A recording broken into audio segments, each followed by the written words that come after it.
සුදානම් ඔබ දෙවියන් වහන්සේගේ වචනය ලබන්න.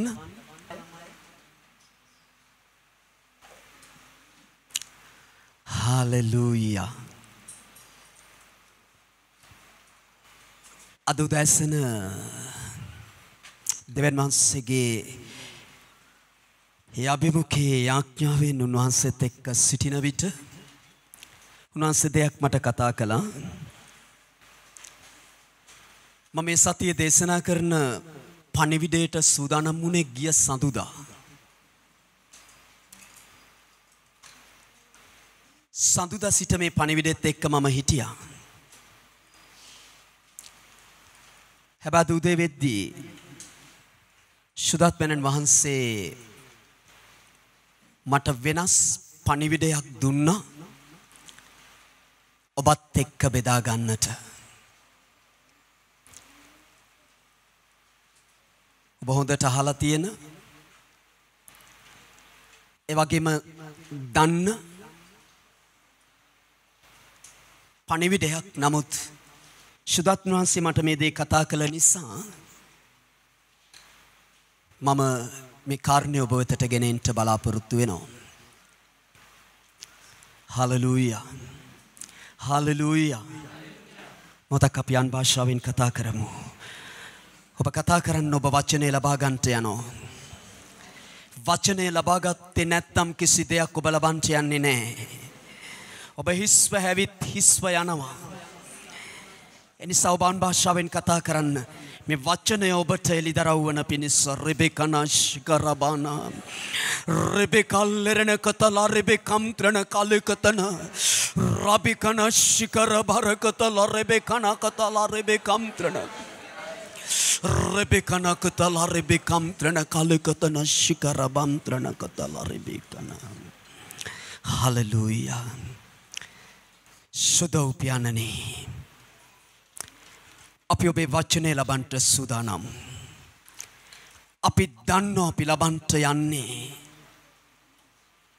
වචනය ලෙස පරිවර්තනය වේ. මෙවන් ලිඛිත ලියවිල්ලක් ලෙස අප අතට මෙය පත්වෙන්ට පෙර ඔබ වහන්සේ තුල තිබුණු සිතුවිලි බව. පියාණනි අපි දන්නවා ඒ සිතුවිලි වචන බවට පරිවර්තනය වන විට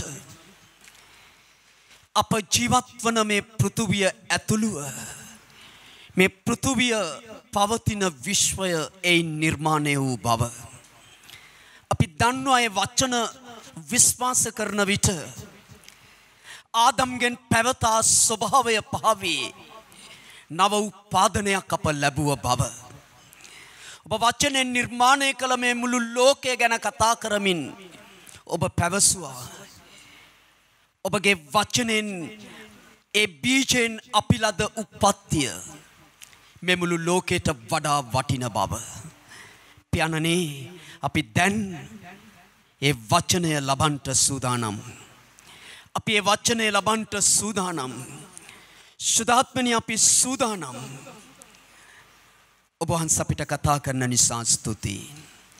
මේ වචනය පියාණනි අප ජීවිතවලට එළිදරව්වක්ව අපගේ මුළු ජීවිතය එමගින් ග්‍රහණය කළ මැනව. ඒ අවබෝධය අපි වෙතට පැමිණේවා. යේසුස් ක්‍රිස්තුස් වහන්සේගේ නාමයෙන්. ආමේන්. හාලෙලූයා. ස්තුති වේවා ස්වාමිනී. මම කතා කරන්න යන්නේ අන් භාෂාව ගැන.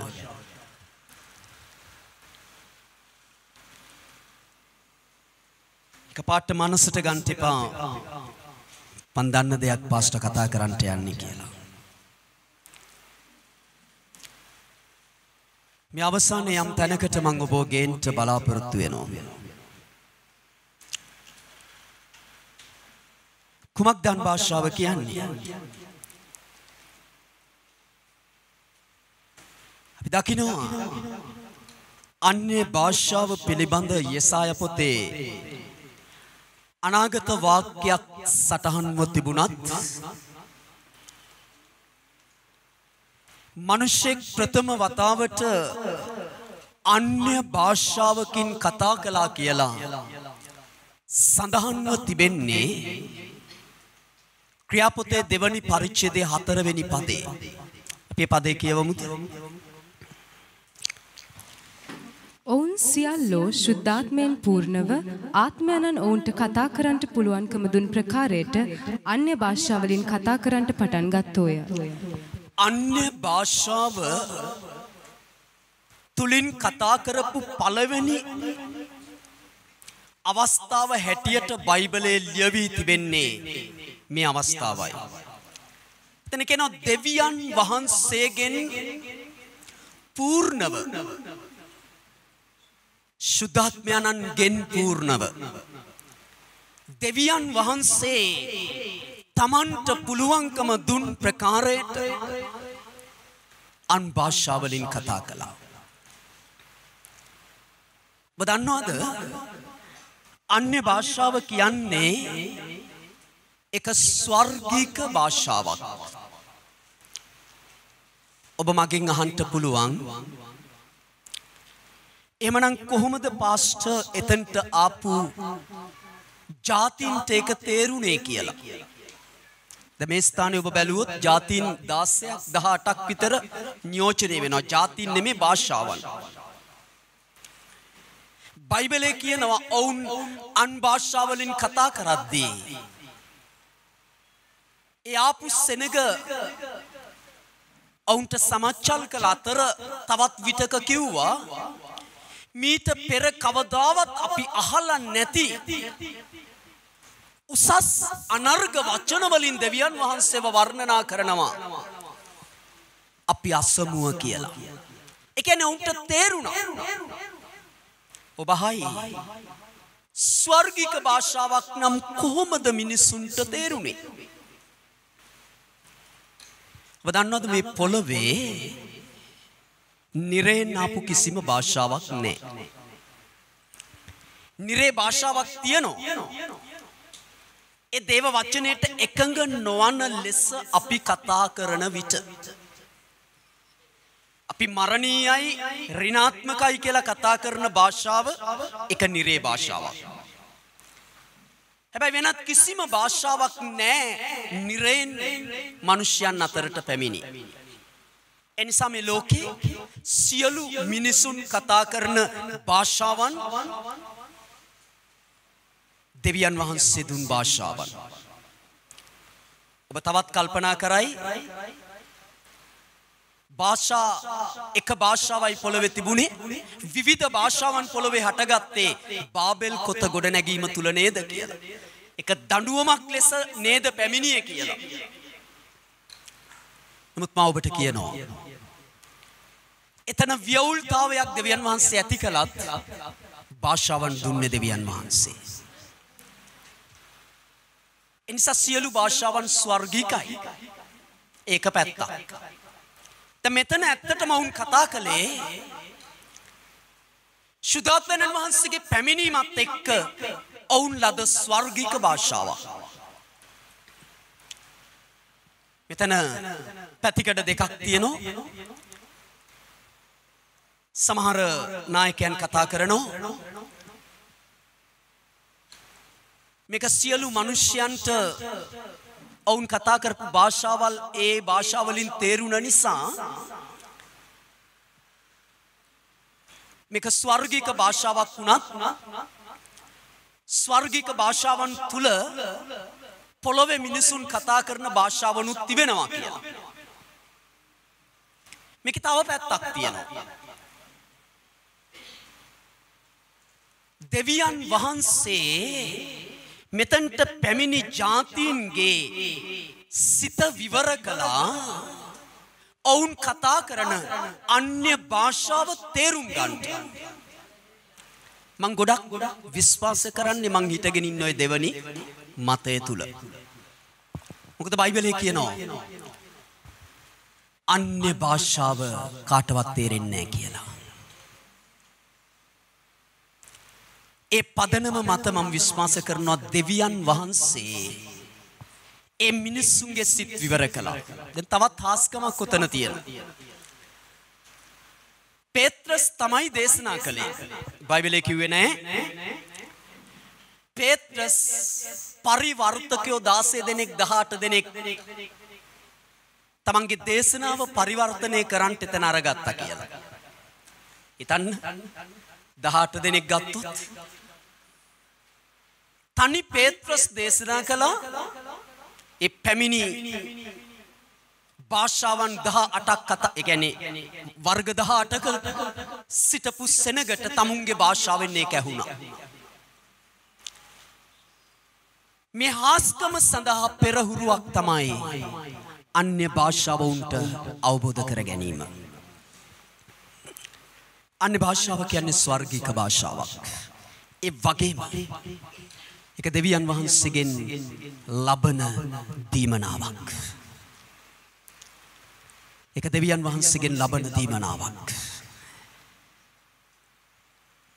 ඒ දීමනාව ලබන්නේ ඒක ලබන්නට ඔබ සුදුසෙක් නිසා. කවදාද මේ දීමනාව ඔබ ලබන්නේ? ඔබ නව උපාදනය ලැබපු දවසේ. ඔබ ගැලවීම ලැබපු දවසේ. ඔබ යේසුස් වහන්සේ ස්වාමින් වහන්සේ ලෙස පිළිගත්තු ඒ දවසේ තමයි ඔබ මේ දීමනාව ලබන්නේ. සමහර විට කෙනෙක් තවම අන් භාෂාව කතා කරලා නැතුව ඇති. හැබැයි ඔබ ලැබුවේ දයි. හලෙලූයා. මම පොඩි හැඳින්වීමක් කළේ ඔබට. මට ඕන කරන කාරණේ වෙතට මම කැමති ඔබ ගෙනියන්න. අපි පෙරළමු පළවෙනි කොරින්ති පොතට. අන් භාෂාවේ තියෙන වටිනාකම වැදගත්කම ගැනයි මම ඔබත් එක්ක කතා කරන්න යන්නේ. 14 වෙනි පරිච්ඡේදයට. ඒක අපි පළමුව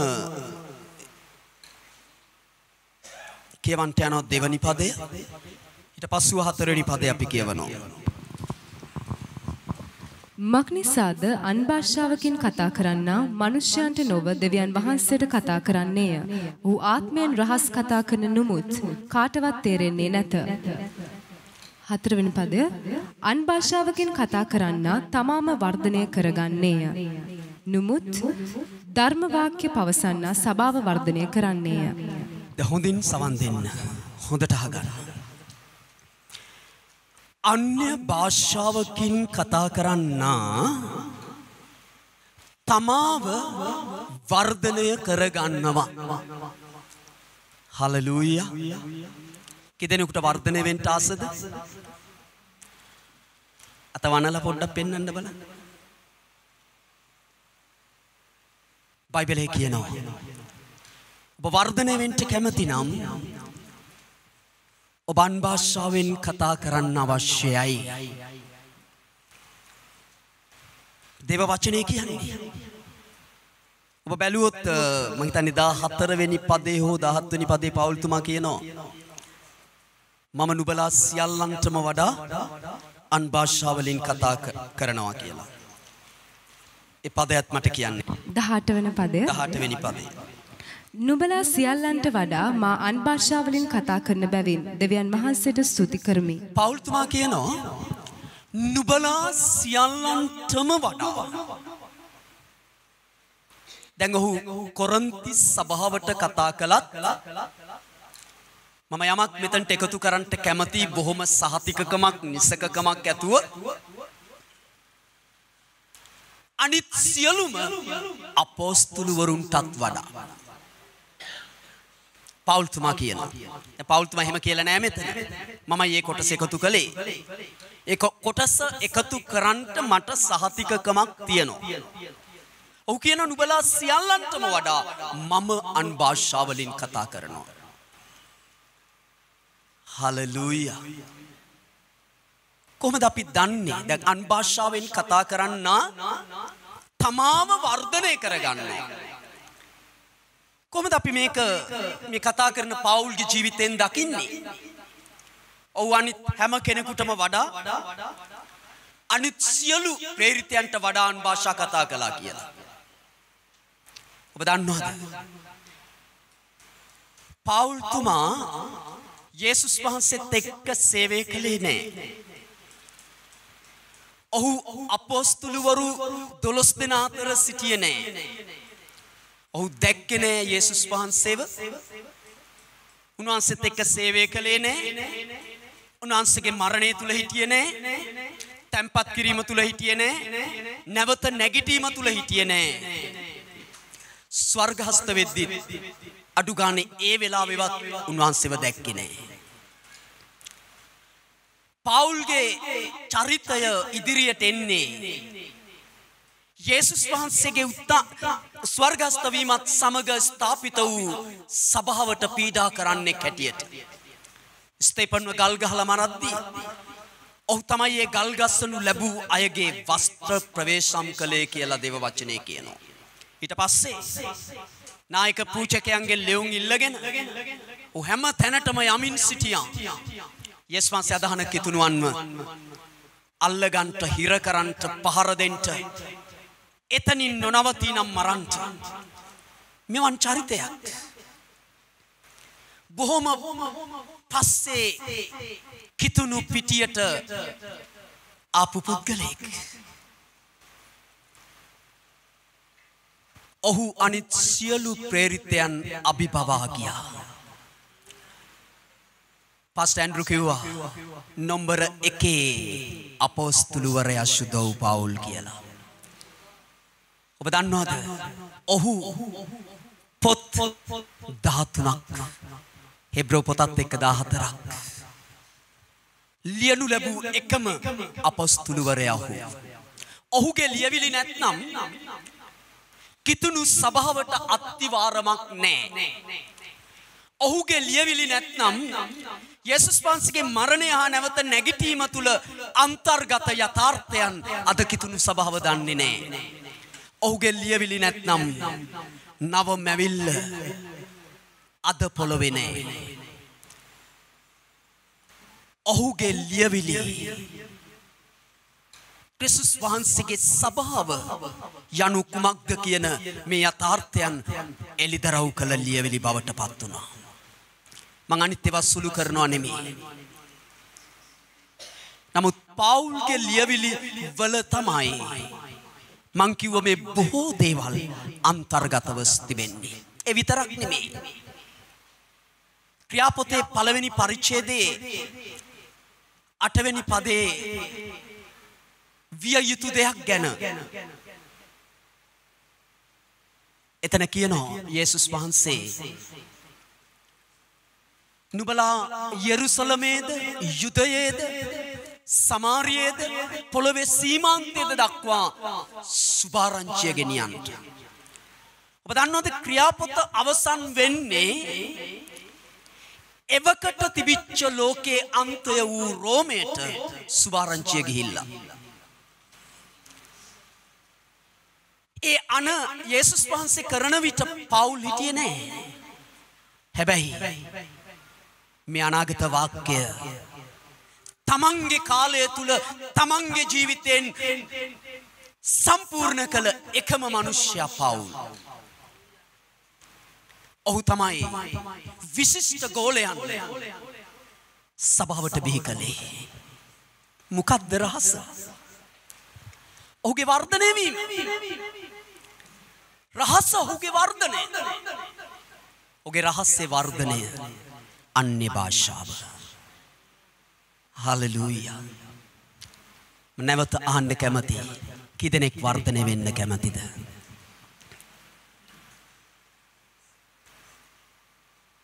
හලෙලූයා.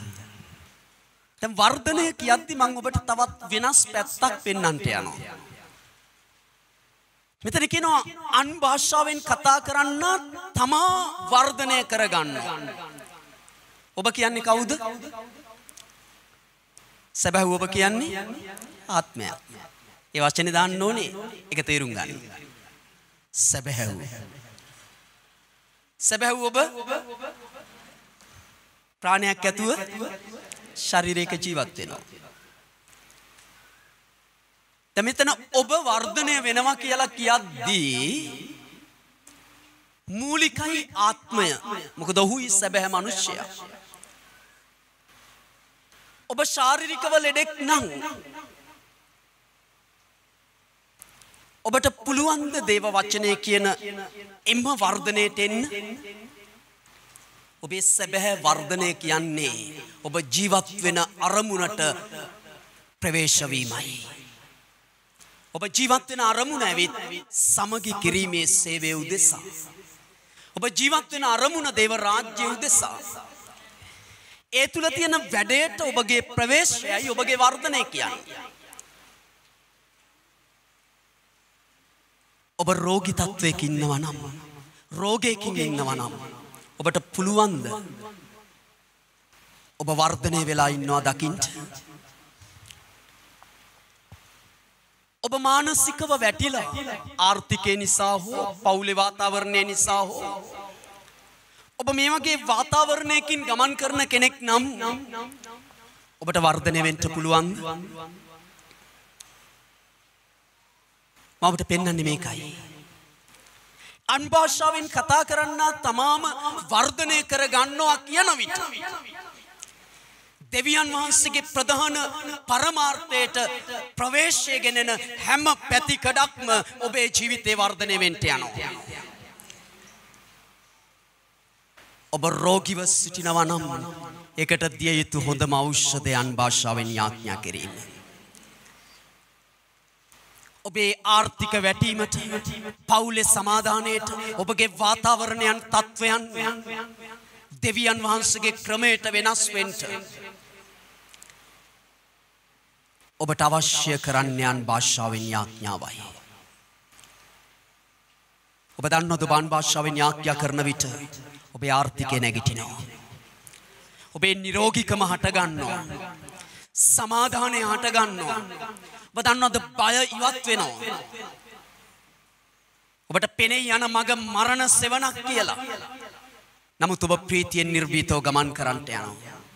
ඔබට පෙනෙයි ඒ වාතාවරණය සුලි සුනගක් කුණාටුවක් වගේ ඔබ වෙතට හමා එනවා. නමුත් ඔබ ඒක නොතකා ප්‍රීතියෙන් ගමන් කරයි. හලෙලූයා. සෙනෙවන්තය, ඔබ අන් භාෂාවෙන් කතා කරන විට සැබෑවටම සැබෑ වූ මනුෂ්‍ය ආත්මය තමයි යේසුස් ක්‍රිස්තුස් වහන්සේගේ පුරුෂකමේ උසමහතට වර්ධනය වෙන්නේ. හැබැයි ඒක වෙන්න බෑ.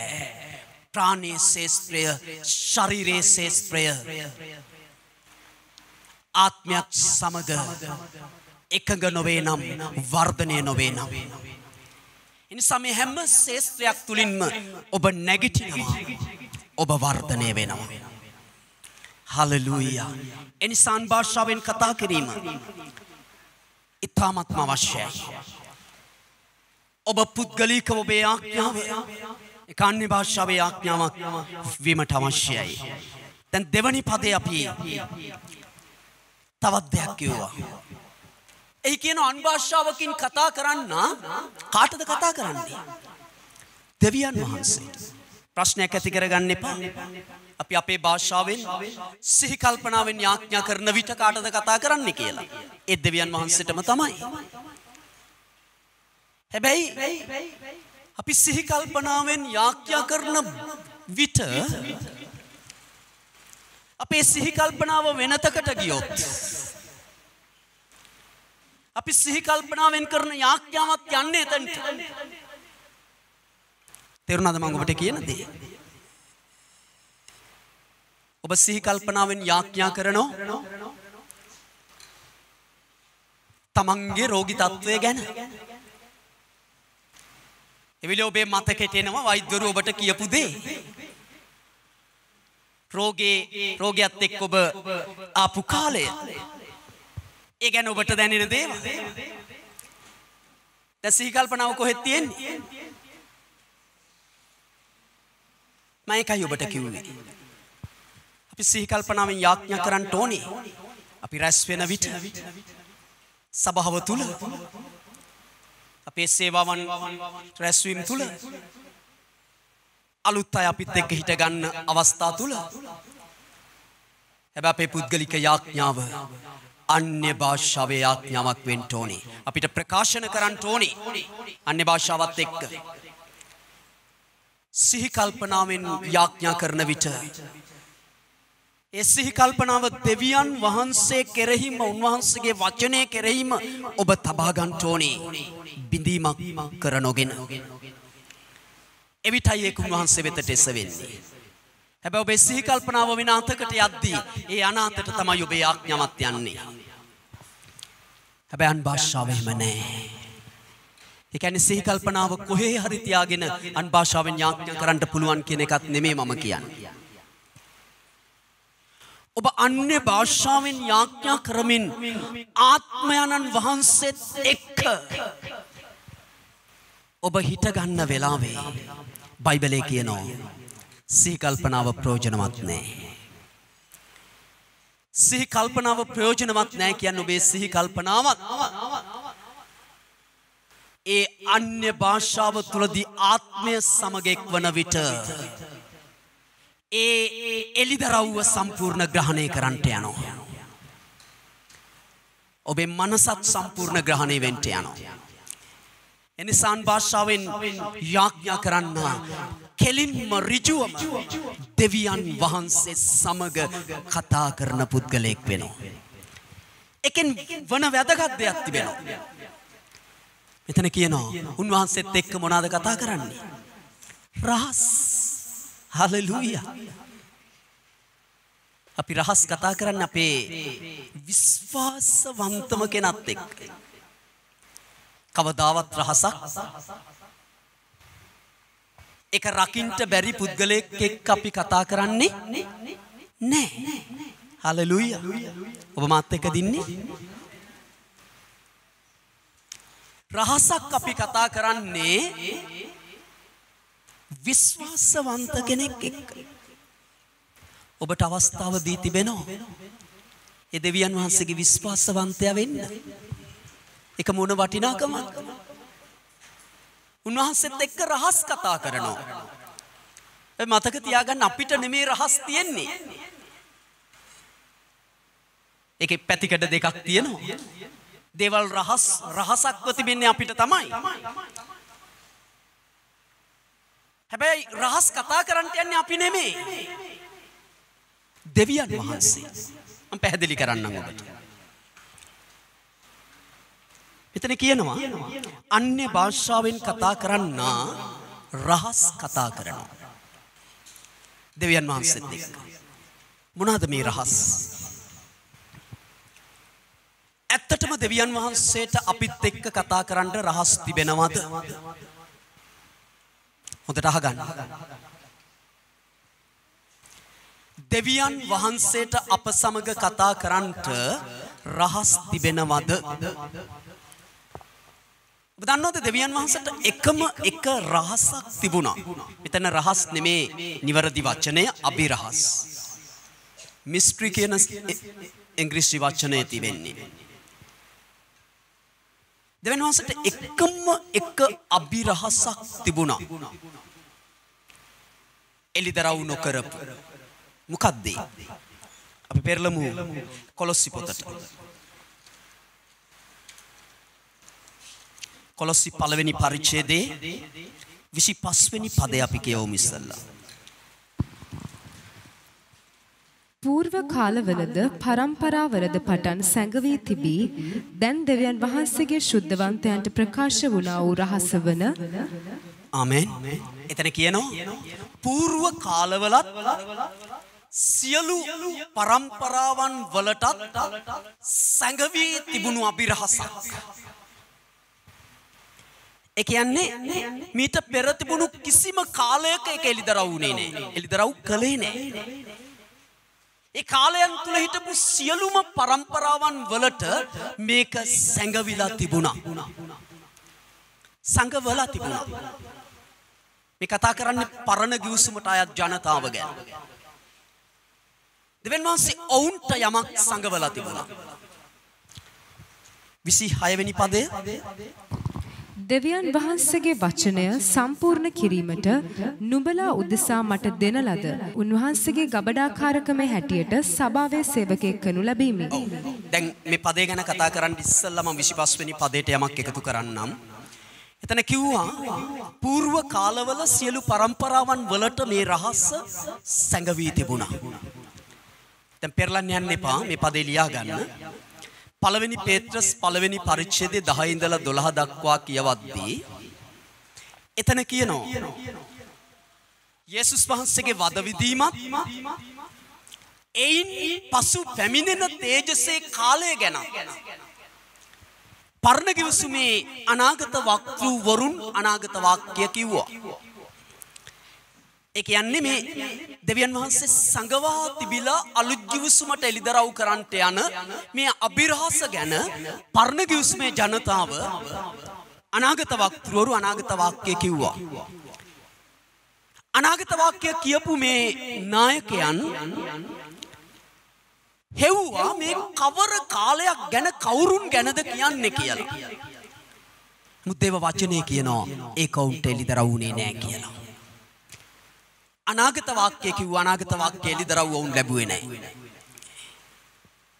ඒ වගේම ඒ පදවල කියද්දී ඔබ දකි. දේව දූතයනුත් ආශාවෙන් බලා සිටියා කියලා. ඒ කියන්නේ දේව දූතයන්ට එලිදරව්වක් තිබුණෙත් නැහැ. දෙවියන් වහන්සේ පරණ කිවිසුමේ ජනතාවට විතරක් නෙමේ ස්වර්ගයටත් ඒක අභිරහසක්ව තිබ්බා. මොකක්ද ඒ අභිරහස? 27 වෙනි පදේ. අන්‍ය ජාතීන් අතරේ තිබෙන මේ රහසේ තේජස් සම්පත කිමෙක්ද කියා දෙවියන් වහන්සේ ශුද්ධවන්තයන්ට දන්වන්ට කැමති වූසේක. ඒ වනාහි තේජසේ බලාපොරොත්තුව වන නුබලා තුල සිටින ක්‍රිස්තුස් වහන්සේ. හාලෙලූයා. ඒ අභිරහස තමයි ක්‍රිස්තුස් කියන එලිදරව්ව.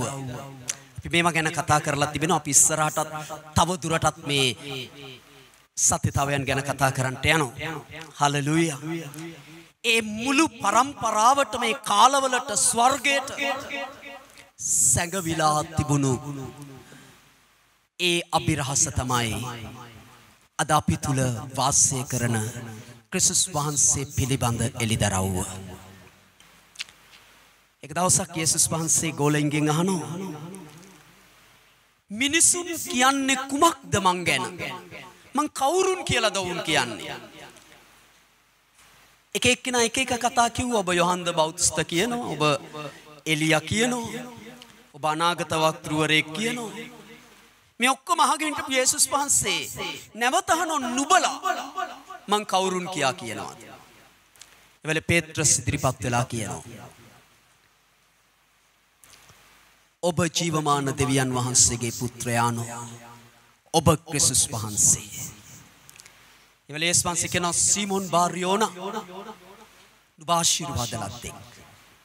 ස්වර්ගයේ සිටින මාගේ පියාණන් වහන්සේ මිස නුඹේ මාංශේවත් රුධිරේවත් මේ එළිදරව්ව ලැබුවේ නැහැ. ප්‍රේමවන්ත සහෝදරයා සහෝදරී, එයයි දෙවියන් වහන්සේගේ විශිෂ්ටතම එළිදරව්ව. එයයි උන්වහන්සේ සියලු පරම්පරාවන් වලට සියලු කාලවල සංගවා තිබිච්ච අභිරහස. දැන් ඒක එළිදරව් වෙලා ඉවරයි. දවසක මං ක්‍රිස්තුස් ගැන නැවත කතා කරන්නට යනවා. දෙවියන් වහන්සේට තිබුණු එකම රහස උන්වහන්සේ එළිදරව් කළා. එසේනම් අන්‍ය භාෂාවෙන් කතා කරන්නා දෙවියන් කතා කරන්න කුමක්ද දෙවියන් වහන්සේත් එක්ක කතා කරන රහස්? මම ඔබට කිව්වා දෙවියන් වහන්සේට කියලා දෙන්න රහසක් අපි ළඟ නැහැ. එහෙමනම් අපි උන්වහන්සේට වඩා දෙවි කෙනෙක් වෙන්න ඕනි. උන්වහන්සේ නොදන්න දෙයක් උන්වහන්සේට කියලා දෙන්න නම් මේ රහස් කතා කරනවා කියලා කියද්දී අනේක අපේ පැත්තෙන් නම් නෙවෙයි. සිතුවිල්ලක්වත් තියාගන්න එපා. එහෙමනම් තමන් අර ලුසිෆර් හිටපු දැනටපත් වෙනවා. මොකද ඌට ඕන වුණා දෙවියන් වහන්සේට යා තමන්ගේ සිංහාසනය ගෙනියන්න. ඒ නිසා මේ රහස් තිබෙන්නේ දෙවියන් වහන්සේට. හැබැයි මම දැන් ඔබට පෙන්නුවා උන්වහන්සේට තිබිච්ච එකම රහසත් එළිදරව් කරලා ඉවරයි. එමනම් මේ මොකක් ගැනද කියන්නේ? මේ කතා කරන්නේ දෙවියන් වහන්සේගේ වචනය ගැනයි. උන්වහන්සේ හැම දෙයක්ම එලිදරව් කරලා අවසාන නමුත්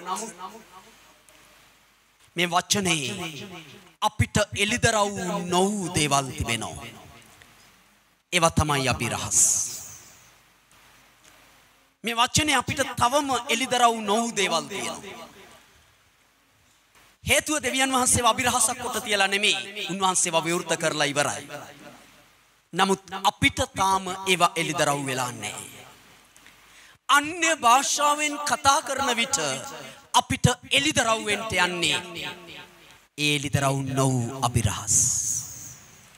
ඔබ දන්නවද? ඒ අභිරහස් තමයි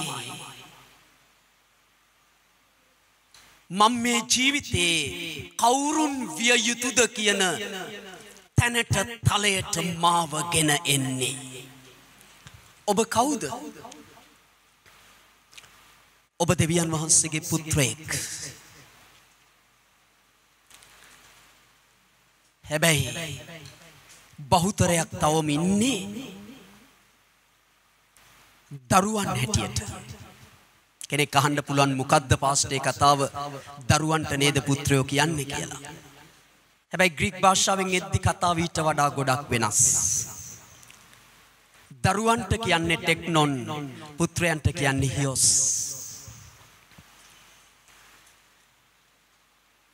අපි හැමෝම මේ ලද කැඳවීම පුත්‍රයෙක් වීමට. හැබැයි බොහෝ අයට පුත්‍රයන් වෙන්න බැරි වෙනවා. බොහෝ අය ස්වර්ගය හිමි කරගන්නවා දරුවන් ලෙස. පුත්‍රකම කියන්නේ ඊට එහා විශිෂ්ට දෙයක්. පුත්‍රයෙක් කියන වචනයට ග්‍රීක භාෂාවෙන් දෙන්නේ හියොස් කියන වචනය. ඒකේ තේරුම තමයි වර්ධනය වූ, පරිණත වූ, හොඳ පුහුණුවක් ඇත්තා වූ කියන මේ තේරුම් තමයි හියොස් කියන වචනය තුල බාහා තිබෙන්නේ. ඔබ දන්නවද? යේසුස් වහන්සේ බෞතිස්ම වෙලා දියෙන් ගොඩ නැගුණු ගමන්ම දෙවියන් වහන්සේ කොහොමද කතා කළේ? උන්වහන්සේ කතා කළේ මේ මගේ ප්‍රේමවන්ත දරුවා. එහෙමද? යේසුස් වහන්සේට එහෙමද කතා කළේ? නෑ. මේ මගේ ප්‍රේමවන්ත පුත්‍රයා. පුත්‍රයා කියන වචනය එතන ග්‍රීක භාෂාවෙන් හියොස්. ඔබ දන්නවද? දෙවියන් වහන්සේට ඕනේ අපිව පුත්‍රයන් කරන්න. යේසුස් වහන්සේ වගේම උන්වහන්සේට දීපු තැනම ඒ මට්ටමම ඒ තැනම අපිව තියන්න තමයි පියාණන් වහන්සේට ඕනේ. මේක මනසින් හිතාගන්න බැරි දෙයක්. ඒකයි බයිබලයේ කියන්නේ. එපිස 4:12 කියන යේසුස් වහන්සේගේ පුරුෂකමේ උස මහතට වර්ධනය වෙන්න ඕනේ. 1 පේත්‍රස් 1:18-15 පදවල කියනවා යේසුස් වහන්සේ සුද්ධව සිටියා මෙන්ම නුඹලත් සුද්ධ වෙන්න ඕනේ. පිලිපි 2 වෙනි පරිච්ඡේදයේ 5 වෙනි පදේ කියනවා ඒ යේසුස් වහන්සේ තුල තිබුණු සිතම නුඹලා තුලත් තිබෙන්න ඕනේ. රෝම 8:29 කියනවා ඒ ස්වරූපයටම නුඹලා මාරු වෙන්න ඕනේ. මේ හැම ආකාරයකින්ම බයිබලයේ පෙන්වන්නේ අපේ කැඳවීම මේ පොළොවේ දෙවියන් වහන්සේගේ පුත්‍රයා හිටපු තැන සිට ගැනීමටයි. යේසුස් වහන්සේ තැන හිටගත්තේ කොහොමද?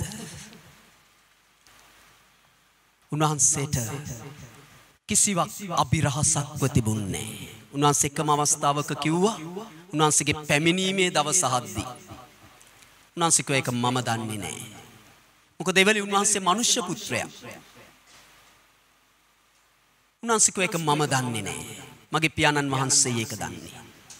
හැබැයි මනුෂ්‍ය පුත්‍රයා හැටියට උන්වහන්සේ මරණයටපත් වෙලා නැගිට්ටේ දේව පුත්‍රයා ලෙසයි. වරදක් නොකළ අහිංසක අයෙක් හැටියටයි. හැබැයි මැරුණේ මුළු ලෝකයාගේම වරදකාරයා වෙලා.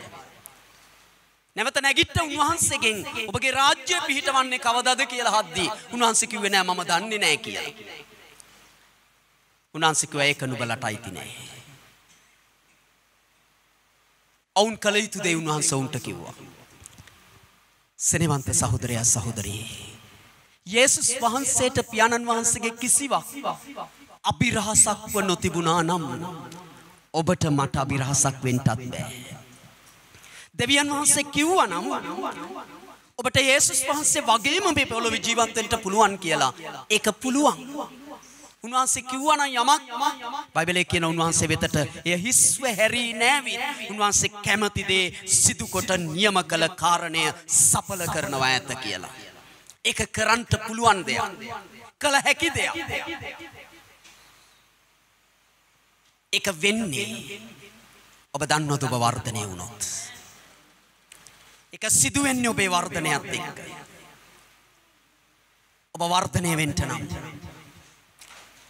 ඔබට දෙවියන් වහන්සේගේ වචනේ එලිදරව් නොවු ඒ යථාර්ථයන් ඔබට එලිදරව්වක් වෙන්න ඕනේ. වචනයයි ඔබව පෝෂණය කරලා වර්ධනය කරන්නේ. ඒ වචනේ ඔබට ජීවිතේ එලිදරව් වෙන්න නම් ඔබ කල යුතු දේ අන් භාෂාවෙන් යාඥා කිරීමයි. හලෙලූයා. මට සුදත්නයන් වහන්සේ මේ උදෑසන කිව්වා ඔය ටික නැවතත් මගේ සෙනගට කියන්න. ඔබ සාර්ථක වෙන්න නම් අන් භාෂාවෙන් කතා කරන්න. ඔබේ අසාර්ථකත්වය, ඔබේ රෝගීතත්වය, පවුලේ අසමාදානය, ඔබේ ආර්ථික අමාරුකම්, වාතාවරණයන් එක්ක අර රැළත් එක්ක පැද්දි තිබෙන ඔරුවක් වගේ එහාට මෙහාට ගත වෙන ඔබේ ජීවිතය මේ වාතාවරණයෙන් පිටතට එන්න මොනවද ඔබ කරන්නේ?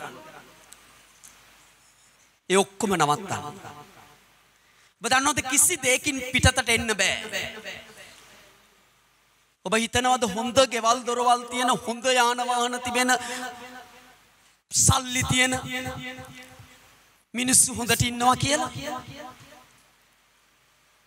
ගොඩක් අය බාහිරව ඒ සාර්ථකත්වයේ දෙස බලලා හිතනවා එතනට එන්න. එක මිනිහෙක් තීරණය කළාලු කවදාවත් මම මේ ප්ලාස්ටික් පනාවලින් මගේ ඔළුව පීරන්නේ නැහැ. මම හදනවා රත්තරන් පනාවක්. කාලයක් සල්ලි එකතු කරලා දිවාරය වැඩ කරලා කොමනි හොඳ අලංකාර රත්තරන් පනාවක් හදලා කොණ්ඩේ පීරන්න යද්දී ඔහු තට්ටෙක් වෙලා. ඔබට ඕනේ නම් සාර්ථකත්වයේ තියෙන මුදල් වල කියලා දැනගන්න ඔබ හොයාගන්න මුදල්. එතනට ඇවිල්ලා බලන්න එතන සැනසීම තියනවාද කියලා. හොඳ වාහනයක් ගත්තාම ඒ සැනසීම තිබෙනවා කියලා හිතනවා නම් ඔබට උත්සාහ කළොත් බැරි නෑ එතනට එන්න. කවුරුත් වාහන අරන් ඉපදිලා නෑ. ගෙවල් දොරවල් අරන් ඉපදිලා නෑ. හැමෝම සාමාන්‍ය ලෙස ඉපදිලා අද මේ තලයන් වලට ඇවිත් තියෙනවා. ඔබ සාර්ථකත්වයේ දකින්නේ ඒ තුල නම් එතනට ගිහින් බලන්න. එතන ඒ දේවල් නෑ. මේ ලෝකේ බිලියන මිනිස්සෙක් බොහෝ දේවල් හොයාගත්තු බොහෝ දේවල් කරපු මිනිස්සෙක් ලෙඩ ඇදේ ඉන්න වෙලාවේ ඔහු කිව්වලු මට තියෙන වස්තුව මුදල් සම්පත් වලින් මං වෙනුවට මේ ඇඳේ ඉන්න කෙනෙක්ව මට උපයා ගන්න බෑ කියලා. ඒකයි යථාර්ථය. හිතෝපදේශ 10:22 කියනවා. ස්වාමින් වහන්සේගේ ආශිර්වාදයේ පොහොසත්කම ගෙනෙනවා. ඊට දුක එකතු කරන්නේ නැහැ. ඒකේ දුක නැහැ. දෙවියන් වහන්සේගෙන් විතරයි දුක නැති සඵලත්වය එන්නේ. දෙවියන් වහන්සේ නැති අපේ මිම්මෙන්නේ සාර්ථකත්වයේ මනින හැම ජීවිතයකම ඔබ දන්නවද දුක තිබෙනවා. බය තිබෙනවා. අසමාදානය තිබෙනවා. නිින්ද යන්නේ නැහැ. සමහරු ජීවිත කාලෙම මහන්සි වෙලා හම්බ කරලා සල්ලි හොයාගෙන එතන ඉඳලා ඒවා වියදම් කරනවා ලෙඩවලට. ඔක තමයි මේ ලෝකයේ යථාර්ථය. සෙනෙවන්ත සහෝදරයා සහෝදරිය. එලෙස නැති අනුග්‍රහයක් ඔබට ලැබෙන්නේ දෙවියන් වහන්සේගෙන් විතරයි. එනිසා ඔබ මොකක්ද කරන්න ඕනේ? එතනට එන්න. ඔබ රෝගයක නම් ඉන්නේ. කමක් නැහැ වෛද්‍යවරු වෙතට ගියාට බෙහෙත් කළාට. හැබැයි ඔබට පුළුවන් මේක වෙනස් කරගන්න. ඔබ ඉන්නේ ආර්ථික උද්දමනයක නම් ඔබට පුළුවන් මිනිස්සු වෙතට ගිහින් අතපාලා දෙයක් කරගන්න. හැබැයි අවශ්‍ය නැහැ. ඔබ පවුලේ අසමාදානෙන් නම් ඉන්නේ. සම මිනිස්තුරුවරයෙක් ළඟට යන්න ඕනේ නැහැ. ඔබේ දෙමව්පියෝ ජීවත් වුණු විදිහටම නම් තවමත් ඔබ ජීවත් වෙන්නේ. වර්ෂ ගණනාවක මේ తত্ত্বය මේක මන් රැගෙන යා යුතු දෙයක් කියලා රැගෙන යා යුතු නැහැ. ඔබට පුළුවන් తত্ত্বයන් වෙනස් කරන්න. ඔබ දන්නවද දෙවියන් වහන්සේ පළමු මිනිසයා ආදම් ඒව මවපු වෙලාවේ ඔවුන් මත කළ පළවෙනි ප්‍රකාශනය තමයි ආශිර්වාද වේවා. ආශිර්වාද කළා. ඒක තමයි මුලින්ම කළේ. ඒක හේබ්‍රෙව් වචනේ තේරුම දෙවියන් වහන්සේ තමන්ගේ හැකියාව ඔවුන්ට පැවරුවා.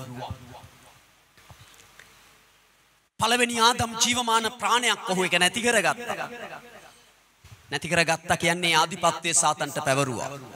දෙවැනි ආදම් ජීවමාන ආත්මයක් යේසුස් වහන්සේ නැවත ඒක අයිති කරගෙන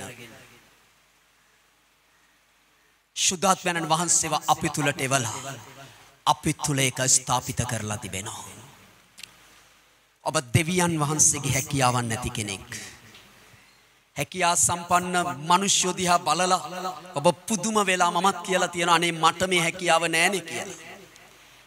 හැබැයි දෙවියන් වහන්සේ අදහන් නැති ලෝක ප්‍රසිද්ධ ඒ මිනිසයාට නැති හැකියාවන් සම්භාරයක් මට තිබෙනවා ඔබට තිබෙනවා. දෙවියන් වහන්සේ කොහොමද ක්‍රියාත්මක වුණේ? ඒ විදිහටම ක්‍රියාත්මක වෙලා දේවල් පැවැත්මට ගෙනෙන්න පුළුවන්කම මට තිබෙනවා ඔබට තිබෙනවා. ඔබ ඒවා පිටතට ගේන්න නම් දෙවියන් වහන්සේගේ වචනේ මෙනෙහි කරන්නෙක් වෙන්න, අන්‍ය භාෂාවෙන් කතා කරන්නෙක් වෙන්න. පාස්ටර් ක්‍රිස් කියපු දෙයක් මම ඔබට කියන්න කැමතියි. ඊට කලින් මම අහනවා ඔබ කොච්චර ඔබේ ජීවිතයේ දවසකට යාඥා කරන කෙනෙක්ද? ඔබ දවසකට කොච්චර යාඥා කරනවද අන්‍ය භාෂාවෙන්? පාස්ටර් ක්‍රිස් ආත්මයන්න් වහන්සේ කරන කොටගෙන ඔහුගේ ගමන් මගේ ඔහුගේ අත්දැකීම වෙන්න ඇති ගොඩක් දුරට ඔහු මෙහෙම කතා කරන්නේ. හැබැයි මේක දේව වචනේ යථාර්ථයක්. පවුල්ගෙන් අපි දැක්කා. ඔබලා සියල්ලන්ටම වඩා මං අන් භාෂාවෙන් කතා කළා. ඒකේ ප්‍රතිඵල අපි දැක්කා. බොහොම පස්සේ ඇවිත් කෙටි කාලයක ලොකු වැඩක් කළ මිනිහෙක් වුණා. එනිසා මේක පාස්ටර් ක්‍රිස්ගේ අත්දැකීම විතරක් නෙමේ වචනේ යථාර්ථයක්. ඔව් කියනවා දවසකට පැයක් යාඥා කළොත්, පැයක් අන් භාෂාවෙන් යාඥා කළොත් ඔබ අද ජය ගනී, සමහර විට හෙට පරාජිත වෙලා ඉඳී. හරියට අර 6 set මැෂින් එකක් වගේ. අර හවස් වෙලා බෝතලේ ගහලා එන මිනිහෙක් ඔබ දැක්කොත් කොහොමද එන්නේ? අන්න ඒ වගේ ඉඳී. අද හොඳයි හෙට හරි නෑ. මේ සතිය හොඳයි ඊළඟ සතිය පරාජිතයි. ඔකේන ඔබ දවසකට පැය 3ක් අන් භාෂාවෙන් කතා කළොත් ඔබ පරදින්ට යන්නේ නැහැ. ඔබ හැම විටම ජයග්‍රාහකයෙක්ව ඔබේ ජීවිතේ ජය ගන්නට යනවා. ඔව් කියන ඔබ පැය 5ක් යාඥා කළොත් ඔබගේ ලෝකය ඔබව දැනගන්නට යනවා. ඔබේ වටපිටාව ඔබගේ දේශය ඔබව දැනගන්නට යනවා. ඔව් කියන දවසකට පැය 7කට වඩා යාඥා කළොත් ජාත්‍යන්තරය ඔබව දැනගන්නට යනවා. මාද දවස් ඔබට අභියෝගයක් දෙන්න කැමතියි. ඔබ කැමතිද ඔබේ ජීවිතේ ජය ගන්න? ඔබ දන්නවද යේසුස් වහන්සේ අපේ ජීවිතය ප්‍රකාශ විය යුතු අන්දම ගැන හොඳ සැලැස්මක් දුන්නා.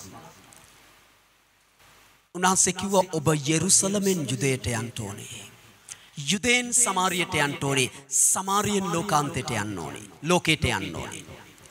ඔබ ඉස්සල්ලා සුභාරංචියක් වෙන්න ඕනේ යෙරුසලමේ. එහෙම නැත්නම් ඔබ ඉස්සල්ලා ජය ගන්න ඕනේ යෙරුසලම. යෙරුසලම ඔබේ ජීවිතේ. යෙරුසලම කියන්නේ ඔබේ ජීවිතය. ඔබට ඔබේ ජීවිතේ ජය නොගෙන යුදයට යන්න බෑ. සමාරියට යන්න බෑ. ලෝකයට යන්න බෑ. ඔබ පළමුව ඔබේ ජීවිතේ ජය ගන්න ඕනේ. අපිට දේවල් කරන්න පුළුවන්. යුදයටත් ගිහින් සමාරියටත් ගිහිල්ලා ලෝකයටත් ගිහින්. හැබැයි ඒක නියම ගමන් මඟ හෝ ක්‍රමවේදය නෙවෙයි. ඒකේ ප්‍රතිඵල නැහැ. ඒක කරලා Taman දෙස හැරිලා බලද්දි අනේ මම් පව්. මම කැමති නෑ වචන ටික කියන්න. ගොඩක් අයට වෙලා තියෙන්නේ ඕකයි. බෙර ගහලා අවසානයේ හැරලා බලපුවාම බෙරේකුත් නෑ පළුවකුත් නෑ තමන්ගේ පැත්තට. තමන්ට ප්‍රතිඵල නෑ. ඔබ දන්නවද අපි කරන හැම දෙයකම ප්‍රතිඵල තියෙන්නේ අපිට. මොකද අපි වර්ධනය වෙන්නේ. හලෙලූයා. එනිසා ඔබ යෙරුසලම ජය ගන්න ඕනේ.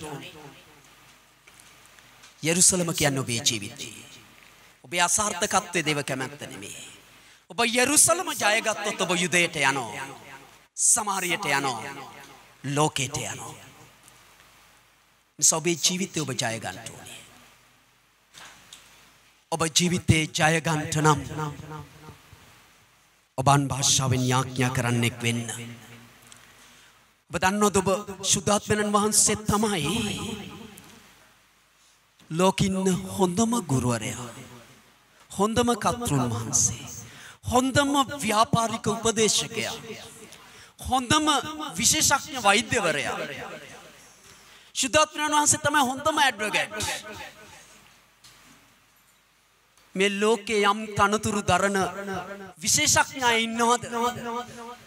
සුද්ධාත්ම වහන්සේ තමයි ඉහළින්ම සිටින තැනැත්තා. උන්වහන්සේ කොහෙද?